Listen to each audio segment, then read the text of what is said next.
दोस्तों आप सबको जय मसीह। एक बार फिर से आप सबको इस संदेश में मैं आपका स्वागत करता हूं। दोस्तों ये वीडियो खास करके उन माता बहनों के लिए है जो प्रभु यीशु मसीह में विश्वास करती है और करवा चौथ का व्रत करना चाहती है और वो कंफ्यूज है क्या एक मसीह विश्वासी होते हुए भी करवा चौथ का व्रत वो रख सकती है या नहीं रख सकती है। क्या रखना उसके लिए पाप होगा या सही होगा या गलत होगा।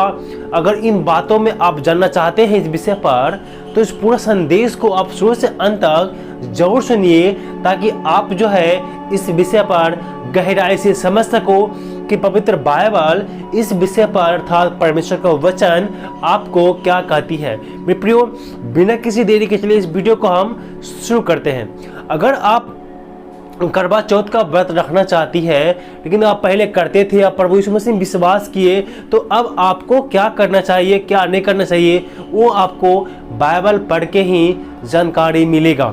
इसीलिए हम बाइबल को देखते हैं। हम जब बाइबल में पढ़ते हैं निर्गमन 20 अध्याय उसका 3 पद में लिखा हुआ है, तो मुझे छोड़ दूसरों को ईश्वर करके ना मानना। मेरे प्रियो, परमेश्वर का वचन कहता है तो मुझको छोड़ करके किसी दूसरों को ईश्वर करके ना मानना।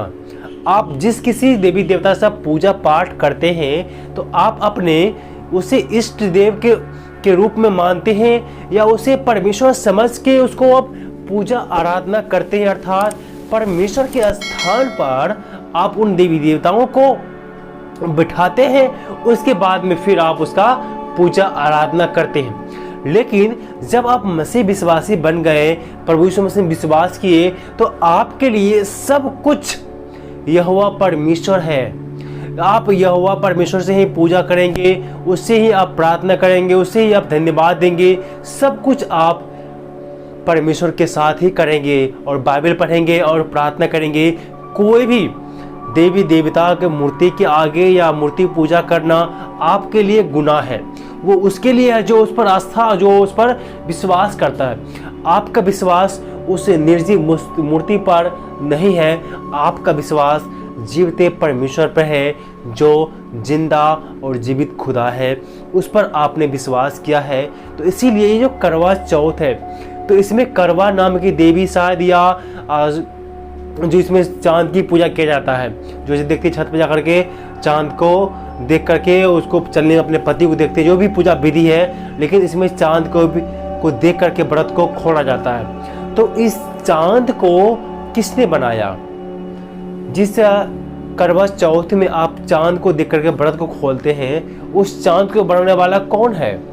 अब एक वचन आपके सामने बाइबल से पढ़ना चाहता हूँ जो यहाँ पर लिखा हुआ है उत्पत्ति 1 अध्याय के 16 में। तब परमेश्वर ने 2 बड़ी ज्योतियां बनाई, उनमें से बड़ी ज्योति को दिन पर प्रभुता करने के लिए और छोटी ज्योति को रात पर प्रभुता करने के लिए, और तारागण को भी बनाया। यहाँ पर देखिए, जिस चांद को आप पूजा करते हैं, उसका देखो आप व्रत खोलते हैं, वो चांद को भी बनाने वाला कौन है? सर्वशक्तिमान परमेश्वर है। चांद भगवान नहीं है, वो परमात्मा नहीं है, उसको एक बनाने वाला है, वो परमात्मा ने उसे वो बनाया है ताकि रात में पूरा अंधेरा न हो, रात में वो रोशनी दे सके। और तारागण को भी परमेश्वर ने बनाया है। इसीलिए वो सृष्टिकर्ता नहीं है, वो एक सृष्टि है। चांद एक सृष्टि है। एक वचन और मैं आपके सामने पढ़ना चाहता हूँ जो लिखा हुआ है, जो लोग अपने घर की छत पर आकाश के गण को दंडवत करते हैं और जो लोग दंडवत करते हुए यहोवा की सेवा करने की शपथ खाते और अपने मेले की भी शपथ खाते हैं, जो यहोवा के पीछे चलने से लौट गए हैं और उन्होंने न तो यहोवा को ढूंढा और न उसकी खोज में लगे, उनका भी मैं सत्यानाश करूंगा। यहाँ पर क्या कहा है? जो लोग मुझे भूल गया है, जो लोग अपने छत पर जाकर के आकाश को गण को तारागण को या चांद को देख करके उनको दंडवत करते हैं, उनकी पूजा करते हैं, तो परमेश्वर क्या करेंगे? उसे सर्वनाश करेंगे, क्योंकि ये मूर्ति पूजा के अंतर्गत आता है और मूर्ति पूजा बाइबल के अनुसार करना पाप है। ये पाप है। बाइबल में अगर जो आप प्रभु यीशु मसीह में विश्वास करते हैं, दुनिया में जितना भी देवी देवताएं का मूर्ति के रूप में आप पूजा करते हैं, वो सारे पूजा पाठ को आपको छोड़ करके प्रभु यीशु मसीह में जीवित परमेश्वर पर आपको विश्वास करना होगा। भजन संहिता उसका 95 अध्याय में लिखा हुआ है, यहोवा महान ईश्वर है और सब देवताओं के ऊपर महान राजा है। जितने भी संसार में देवी देवताएं हैं जिसे आप नाम से जानते हैं, उन सब देवी देवताओं के ऊपर में हमारा परमेश्वर राजा है और उसका भी ईश्वर है हमारा परमेश्वर। इसीलिए सारी देवी देवताएं किसके अधीन में है? सर्वशक्तिमान परमेश्वर के अधीन में है। और ये जो करवा चौथ का व्रत किस उद्देश्य से आप रखते हैं? कि आपके पति की आयु लंबी हो, यही ना? अपने पति की लंबी आयु के लिए आप ये व्रत को रखते हैं।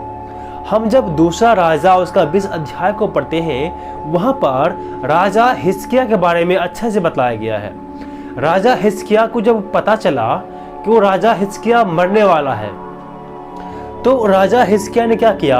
अपने कमरे में गया और घुटने के बल खड़े होकर, घुटने टेक करके उस सर्वशक्तिमान परमेश्वर से रो रो करके पश्चाताप के साथ उसने प्रार्थना किया राजा हिजकिय्याह ने परमेश्वर से। क्योंकि राजा हिजकिय्याह को पता चला कि वो मरने वाला है, तो उसने ईश्वर से रो रो कर प्रार्थना किया, घुटने को टेक करके सच्चे मन से प्रार्थना किया।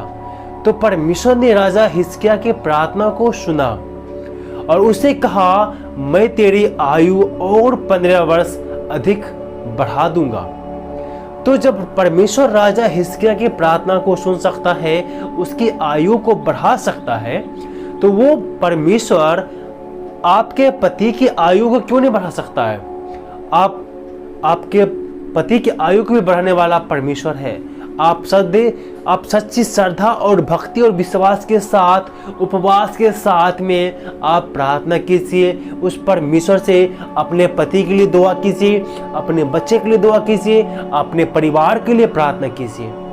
प्रार्थना हर एक बुरी स्थिति को अच्छी स्थिति में बदल देती है। प्रार्थना में बहुत सारा शक्ति होती है। आप प्रार्थना के द्वारा अपनी स्थिति को बदल सकते हैं। आपको जो कुछ भी चाहिए अच्छे उद्देश्य के लिए, खराब उद्देश्य के लिए, आपको जो कुछ भी चाहिए अच्छे उद्देश्य के लिए, आप यहोवा परमेश्वर से प्रार्थना करें। आप पूजा पाठ क्यों करते हैं? हर एक पूजा पाठ करने का कोई न कोई उद्देश्य, कोई न कोई कारण होता है। चाहे कोई पुत्र प्राप्ति के लिए करता है, या घर में शांति के लिए करता है, या पति की लंबी आयु के लिए पूजा करता है, या खुद अच्छा स्वास्थ्य की कामना के लिए पूजा करता है। पूजा करने का अलग अलग उद्देश्य होता है। आप करवा चौथ का व्रत भी एक उद्देश्य के साथ रख रहे हैं कि आपके पति की आयु लंबी हो।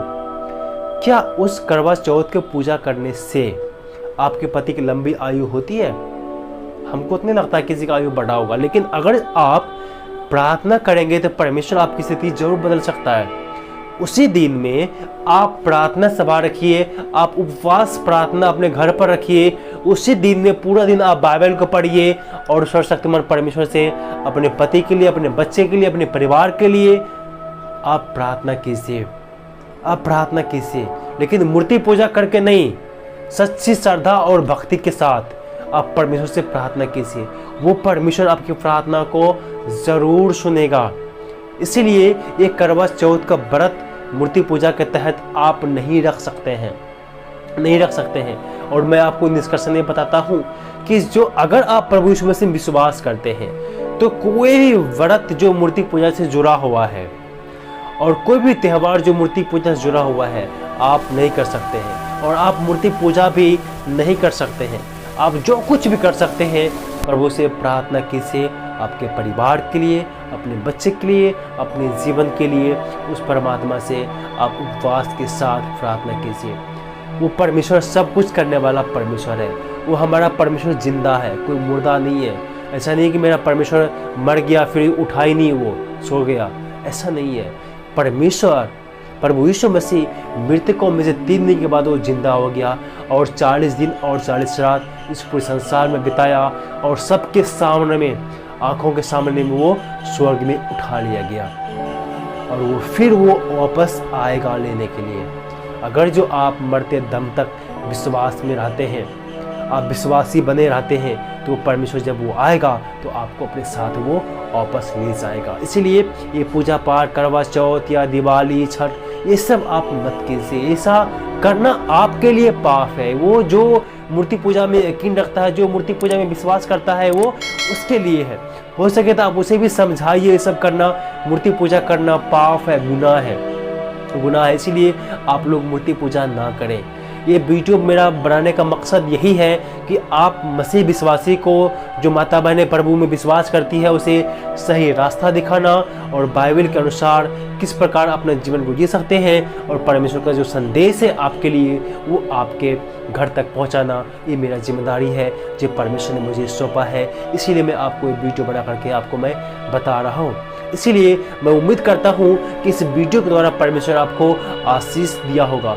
अगर इस वीडियो के द्वारा आपने कुछ भी सीख पाया है तो इस वीडियो को लाइक करके अपने दोस्तों में इस वीडियो को आप शेयर जरूर करें। परमेश्वर आप सबको आशीष दे। और मैं आपसे एक बात और बताना चाहता हूँ, अगर आप कुछ पूछना चाहते हैं या कोई विषय आप नहीं समझ पा रहे हैं तो कृपया मुझे कमेंट कीजिए, मुझे सवाल पूछिए। मैं पूरी कोशिश करूँगा आपको इस विषय को समझने का प्रयास करूँगा। परमेश्वर आप सबको आशीष दे।